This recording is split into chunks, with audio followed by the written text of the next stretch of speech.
Good morning, नमस्कार। Times of Bharat आप सभी का बहुत बहुत स्वागत है। मैं हूं अमित सिंह और आने वाले आधा घंटे में हम तमाम बड़ी खबरों से आपको रूबरू कराएंगे, बताएंगे देश और दुनिया में क्या हो रहा है, आपको दिखाएंगे कि अफगानिस्तान के मुद्दे पर क्या बोले हैं अमेरिकी राष्ट्रपति जो बाइडेन। साथ ही हम आपको वो खबरें भी दिखाएंगे जो सोशल मीडिया पर लगातार वायरल हो रही हैं और भ्रम फैला रहे हैं। लेकिन सबसे पहले आपको दिखाते हैं 5 मिनट में इस वक्त की 25 बड़ी खबरें।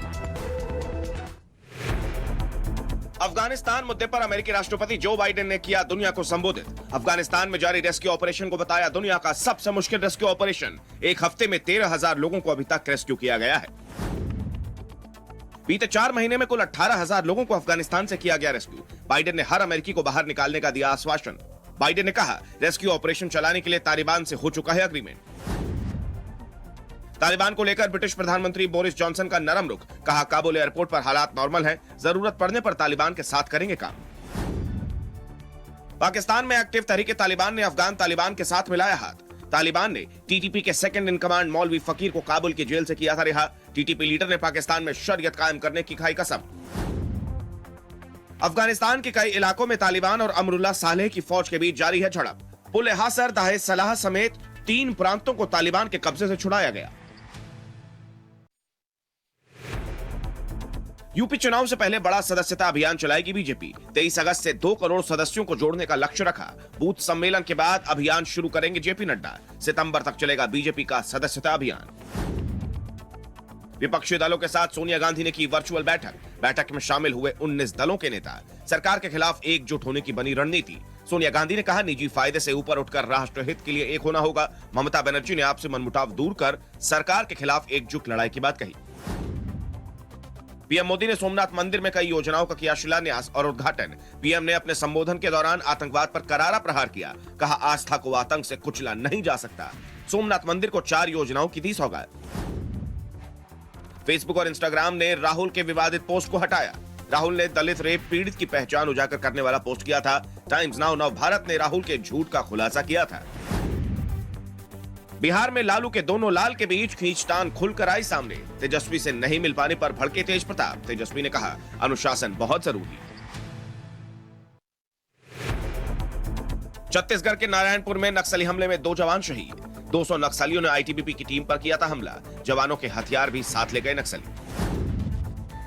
दिल्ली पुलिस के स्पेशल सेल ने कुख्यात गैंगस्टर सत्येंद्र उर्फ सत्ते को किया गिरफ्तार। गैंगस्टर पर तिहाड़ जेल के डिप्टी सुपरिटेंडेंट को मारने की साजिश का है आरोप। परोल पर बाहर था गैंगस्टर। पुलिस ने एक पिस्टल और जिंदा कारतूस बरामद किए।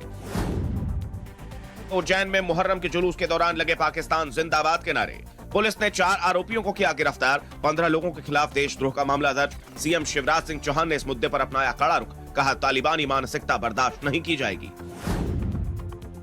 जालंधर एनआईए रेड में जसबीर सिंह रोड़े के घर से टिफिन बम, आरडीएक्स और पिस्टल बरामद। जसबीर सिंह रोड़े के बेटे गुरमुख सिंह को किया आधी रात को गिरफ्तार। जबलपुर में इंडिगो एयरलाइंस की प्रेस कॉन्फ्रेंस के दौरान हंगामा और मारपीट। व्यवस्था से नाराज बीजेपी कार्यकर्ताओं ने इंडिगो के कर्मचारियों के साथ की मारपीट। ऑस्ट्रेलिया के सबसे ज्यादा आबादी वाले शहर सिडनी में सितंबर तक फिर से लॉकडाउन लगाया गया है। कोरोना के बढ़ते मामलों को देखते हुए यहां लॉकडाउन की अवधि को बढ़ा दिया गया है। कई देशों के बाद अब पुर्तगाल के जंगलों में भी भीषण आग लग गई है। 600 दमकल कर्मी, 229 गाड़ियां और कई हेलीकॉप्टर आग बुझाने में जुटे हैं। बोलिविया में लगी आग अब भयानक रूप ले चुकी है। इस आग की वजह से अब तक कुल 2,80,000 हेक्टेयर जंगल जलकर खाक हो गए हैं। अभी बोलिविया में कुल 15 जगहों में जंगल की आग लगी है। चीन लगातार तिब्बत पर अपने प्रभाव को बढ़ाने की कोशिश में जुटा है। चीन ने अब तिब्बतियों को चीनी भाषा लिखने और बोलने का निर्देश दिया है। जापान और टर्की के वित्त मंत्रियों ने इस्तांबुल में मुलाकात की। इस मुलाकात के दौरान द्विपक्षीय समझौते, स्थानीय और अंतर्राष्ट्रीय मुद्दों पर बातचीत हुई। व्हाट्सएप अपने डिसेबरिंग फीचर में जल्द बदलाव करेगा। अब 7 नहीं बल्कि 9 दिन में होगा मैसेज ऑटोमेटिक गायब करने का ऑप्शन। व्हाट्सएप लगातार अपने फीचर्स में बदलाव कर रहा है। मध्य प्रदेश को बड़ी सौगात मिली है। पिछले 35 दिनों में 44 नई फ्लाइट्स मिली। सांसद ज्योतिरादित्य सिंधिया के सिविल एविएशन मंत्री बनने के बाद मध्य प्रदेश को लगातार नई फ्लाइट्स मिल रही हैं। Madhya Pradesh board of secondary education ने हाई स्कूल, हायर सेकेंडरी और हायर सेकेंडरी वोकेशनल के साथ साथ दिव्यांगों के लिए विशेष परीक्षा 2021 का शेड्यूल जारी कर दिया है। जारी शेड्यूल के मुताबिक यह परीक्षा 6 सितंबर से शुरू होगी, जो 21 सितंबर तक जारी रहेगी। शिक्षा मंत्रालय ने इस साल नेशनल टीचर अवार्ड 2021 के लिए सेलेक्ट हुए टीचर्स की लिस्ट जारी कर दी है। इस साल देश के कुल 44 टीचर्स को इस अवार्ड के लिए चुना गया है। राष्ट्रपति रामनाथ कोविंद सभी सिलेक्टेड टीचर्स को 5 सितंबर को टीचर्स डे के मौके पर अवार्ड देंगे। रात में ताजमहल के दीदार का इंतजार खत्म हो गया है। आज से यह ऐतिहासिक स्मारक फिर से खुल जाएगा। कोविड-19 के चलते रात में दीदार के लिए 1 साल से बंद था ताजमहल। और 25 बड़ी खबरों के बाद रुख करते हैं इस वक्त की बड़ी खबर का। अफगानिस्तान में तालिबान के कब्जे के बाद बीती रात जो बाइडेन ने दूसरी मर्तबा मीडिया को संबोधित किया है। जो बाइडेन ने कहा कि काबुल में रेस्क्यू ऑपरेशन चलाने के लिए 6000 अमेरिकी सैनिकों को तैनात कर दिया गया है। साथ ही उन्होंने कहा कि हर एक अमेरिकी को अफगानिस्तान से रेस्क्यू करना उनकी पहली प्राथमिकता है। उन्होंने कहा कि उन्होंने लगातार तालिबान से इस बारे में बात की है कि अगर अमेरिकी नागरिकों को किसी ने छुआ भी तो उसकी ईंट से ईंट बजा देंगे। तो बड़ी खबर आपको बता रहे हैं, लगातार दूसरी बार अमेरिका के राष्ट्रपति जो बाइडेन ने दुनिया को संबोधित किया। उन्होंने कहा कि हमने 6000 सैनिकों की तैनाती की है ताकि लोगों को वहां से रेस्क्यू किया जा सके। इधर बाइडेन के संबोधन में एक बात तो समझ में आ गई है कि अमेरिका ने रेस्क्यू ऑपरेशन चलाने के लिए तालिबान के साथ अग्रीमेंट कर लिया है। साथ ही ब्रिटेन के प्रधानमंत्री बोरिस जॉनसन ने भी कहा कि अगर जरूरत पड़ी तो वो तालिबान के साथ काम करेंगे। अब दुनिया के 2 बड़े मुल्क एक साथ खड़े हैं तालिबान के खिलाफ। इसका मतलब समझिए, इसकी डिटेल समझिए।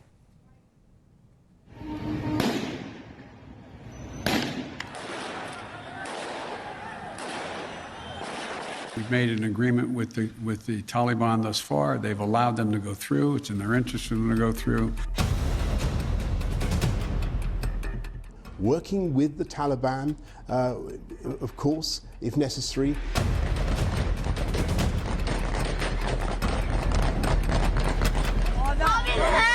तो क्या अब दुनिया मान चुकी है कि अफगानिस्तान पर पूरी तरह से तालिबान का कब्जा हो चुका है? क्या दुनिया भर के देश ये मान चुके हैं कि अब उन्हें अफगानिस्तान में कुछ भी करने के लिए तालिबान से समझौता करना पड़ेगा? क्या अफगानिस्तान का कल तालिबान है? अमेरिका के राष्ट्रपति जो बाइडेन ने बीती रात दुनिया को अफगानिस्तान के मुद्दे पर संबोधित किया। उन्होंने अफगानिस्तान में चल रहे रेस्क्यू ऑपरेशन के बारे में विस्तार से बातचीत की, लेकिन इस दौरान उन्होंने तालिबान को लेकर जो कहा वो वाकई चिंता बढ़ाने वाला है। एक बार फिर से सुनिए बाइडेन ने क्या कुछ कहा। We've made an agreement with the Taliban thus far. They've allowed them to go through. It's in their interest for them to go through. Taliban से एग्रीमेंट यानी अमेरिकी नागरिकों को रेस्क्यू करने के लिए अब बाइडेन तालिबान के सामने हाथ फैला रहे हैं। हालांकि तालिबान एग्रीमेंट के तहत रेस्क्यू ऑपरेशन को जारी रखने के लिए तैयार हो गया है और अभी तक हजारों लोगों को रेस्क्यू किया जा चुका है। We've already evacuated more than 18,000 people since July and approximately 13,000 since our military airlift began on August the 14th. Thousands more have been evacuated on private charter flights facilitated by the U.S. government. Taliban कितने भी agreement कर ले, लेकिन आतंकी की फितरत नहीं बदलती। रह रहकर काबुल एयरपोर्ट पर फायरिंग की आवाज सुनाई दे रही है। हालात खराब, ऐसे में अमेरिका ने एयरपोर्ट पर भारी तैनाती भी की। And now we have almost 6,000 troops on the ground, including the 82nd Airborne, providing runway security, the Army 10th Mountain Division standing guard around the airport, and the 24th Marine Expeditionary Unit assisting the civilian departure. This is one of the largest, most difficult airlifts in history, and the only country in the world capable of projecting this much power on the far side of the world with this degree of precision is the United States of America. America के साथ साथ अफगानिस्तान के लोगों के rescue operation को British PM Boris Johnson भी monitor कर रहे हैं, लेकिन जॉनसन की बातों में भी बेबसी दिखाई देती है। वो भी इस तरह की कि वो तालिबान के साथ काम करने तक को राजी हो गए हैं। What I want to assure people is that our political and diplomatic efforts to find a solution for Afghanistan, working with the Taliban, of course. Britain America के साथ साथ सभी नाटो देश इस रेस्क्यू ऑपरेशन में लगे हैं, लेकिन लोगों की सुरक्षित वापसी के लिए ये भी तालिबान पर निर्भर है। The main challenge we face, however, is ensuring that people can reach and enter Kabul airport. We expect the Taliban to allow for the safe passage of all foreign nationals and Afghans seeking to depart the country. 20 साल तक अफगानिस्तान में base बनाकर रहने के बाद जिस तरह से अमेरिका अफगानिस्तान से निकला है, पहले उस पर इसे लेकर सवाल खड़े हो रहे हैं और अब लोगों को बाहर निकालने के लिए तालिबान के साथ अमेरिका का एग्रीमेंट सवालों के घेरे में आने वाला है। Bureau report, times now, Navbharat. और इस बात का खतरा और डर सभी को कि अफगानिस्तान के हालात लगातार बिगड़ते जा रहे हैं और अमेरिका इसी युक्ति में लगा है कैसे इस सब चीज को कंट्रोल किया जाए। अब बुलेटिन में आपको दिखाते हैं राज्यों की खबरें फटाफट अंदाज में। हाथ में हथियार लहराते इस लड़के की तस्वीर को देखकर आज हिंदुस्तान के लोग हैरान हैं। ये तस्वीर तो अफगानिस्तान से आ रही है, लेकिन इसके पीछे की हकीकत जानेंगे तो आपके पैरों तले जमीन खिसक जाएगी। इस लड़ाके का नाम नूर मोहम्मद उर्फ अब्दुल हक है और पिछले 10 सालों से हिंदुस्तान के नागपुर में रह रहा था। अभी कुछ दिन पहले ही महाराष्ट्र पुलिस ने इसे गिरफ्तार किया था और फिर 23 जून 2021 को इसे अफगानिस्तान को डिपोर्ट किया गया था। अब उसकी हथियार के साथ फोटो दुनिया भर में वायरल हो रही है। जब नागपुर पुलिस ने उसे गिरफ्तार किया था तो जांच में पता चला था कि 2010 में 6 महीने के टूरिस्ट वीजा पर वो नागपुर आया था। इसके बाद उसने शरणार्थी का दर्जा पाने के लिए संयुक्त राष्ट्र मानवाधिकार आयोग में याचिका दायर की थी। वो नामंजूर हो गई थी। इसके बाद भी वो नागपुर में ही रह रहा था, जिसके बाद पुलिस ने हिरासत में लेकर उसे अफगानिस्तान डिपोर्ट किया था। मशहूर शायर और अपने बयानों से अक्सर सुर्खियों में रहने वाले मुनव्वर राना की मुश्किलें बढ़ गई हैं। लखनऊ के हजरतगंज थाने में उनके खिलाफ SC/ST एक्ट के तहत FIR दर्ज हुई है। दरअसल राना पर आरोप है कि उन्होंने महर्षि वाल्मीकि की तुलना तालिबान से की है। उन्होंने एक निजी चैनल से बात करते हुए कहा था कि तालिबान उतने ही आतंकी हैं जितने रामायण लिखने वाले वाल्मीकि हैं। राना से पूछा गया था कि तालिबान आतंकी हैं, तो उन्होंने जवाब में कहा था कि अगर वाल्मीकि रामायण लिखते हैं तो वह देवता हो जाते हैं, उससे पहले वह डाकू थे। आदमी का किरदार बदलता रहता है। हिंदू महासभा ने भी राना के बयान के खिलाफ सख्त आपत्ति जताई है और कहा है कि अगर उनके खिलाफ कार्रवाई नहीं होती है तो उनके घर के बाहर सुंदरकांड का पाठ किया जाएगा। बिहार में राष्ट्रीय जनता दल में तेजस्वी और तेज प्रताप के बीच तकरार बढ़ता जा रहा है। तेजस्वी ने तेज प्रताप को अनुशासन में रहने की नसीहत दी है तो माता पिता के दिए संस्कारों को न भूलने की अपील भी की। तेज प्रताप तेजस्वी से मिलना चाहते थे लेकिन मुलाकात नहीं हो पाई।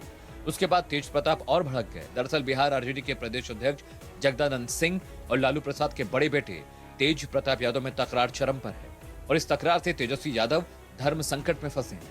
विवाद की मुख्य वजह है आरजेडी के प्रदेश अध्यक्ष जगदानंद सिंह ने आकाश यादव को हटाकर छात्र राष्ट्रीय जनता दल गगन कुमार को अध्यक्ष बना दिया है, जिसके बाद तेज प्रताप यादव जगदानंद से भिड़ गए और अब तो मामला यहां तक पहुंच गया है कि तेज प्रताप ने खुलेआम ऐलान कर दिया है कि अगर जगदानंद सिंह पर कार्रवाई नहीं हुई तो वो पार्टी की किसी भी गतिविधि में हिस्सा नहीं लेंगे।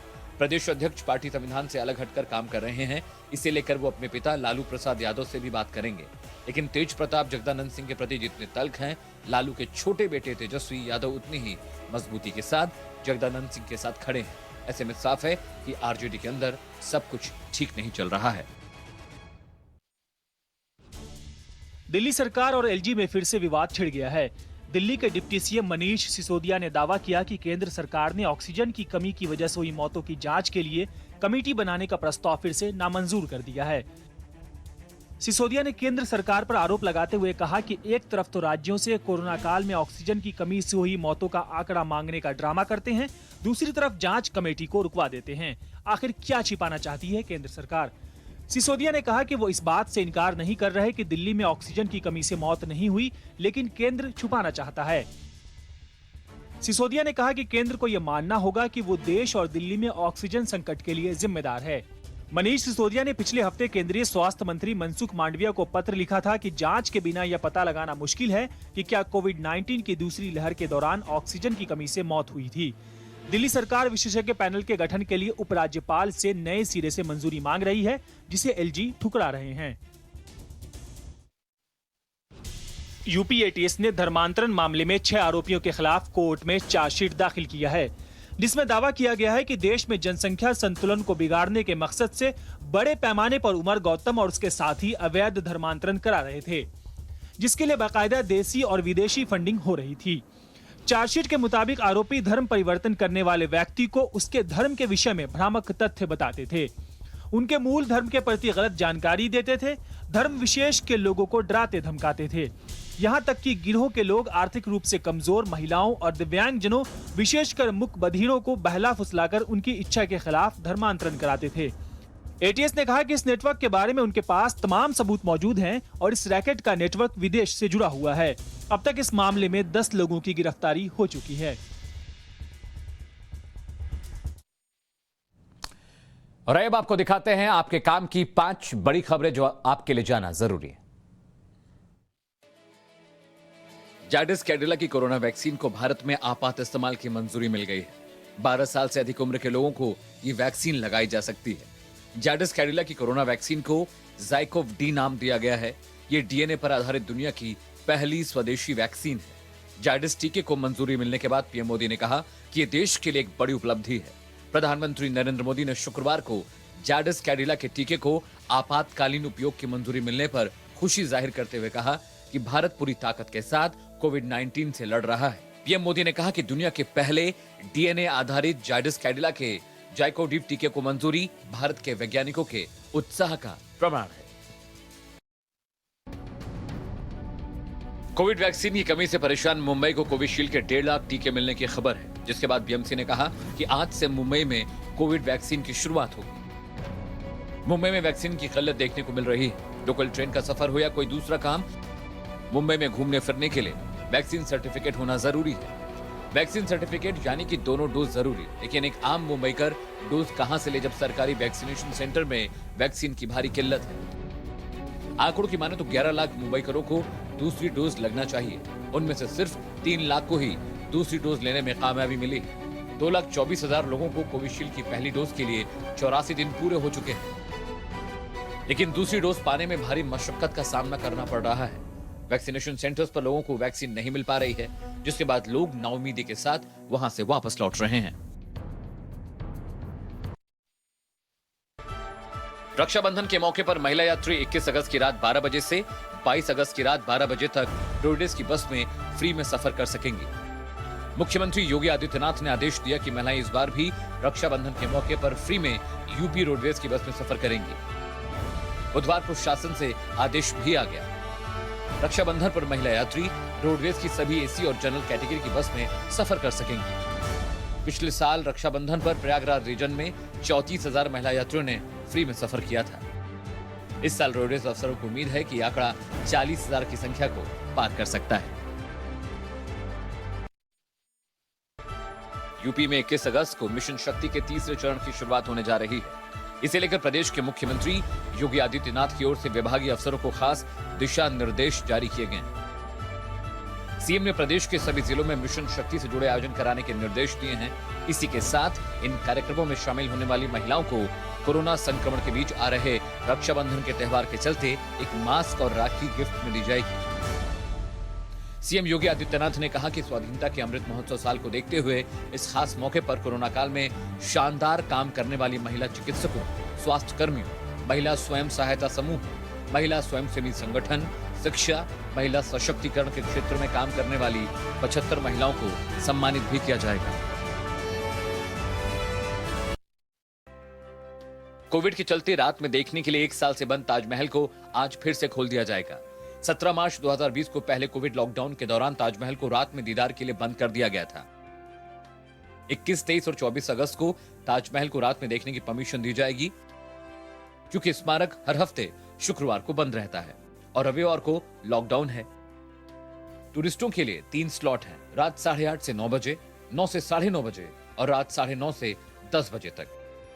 एएसआई ने कहा कि सुप्रीम कोर्ट के दिशा निर्देशों के मुताबिक प्रत्येक स्लॉट में 50 पर्यटकों को ताज देखने की परमिशन होगी।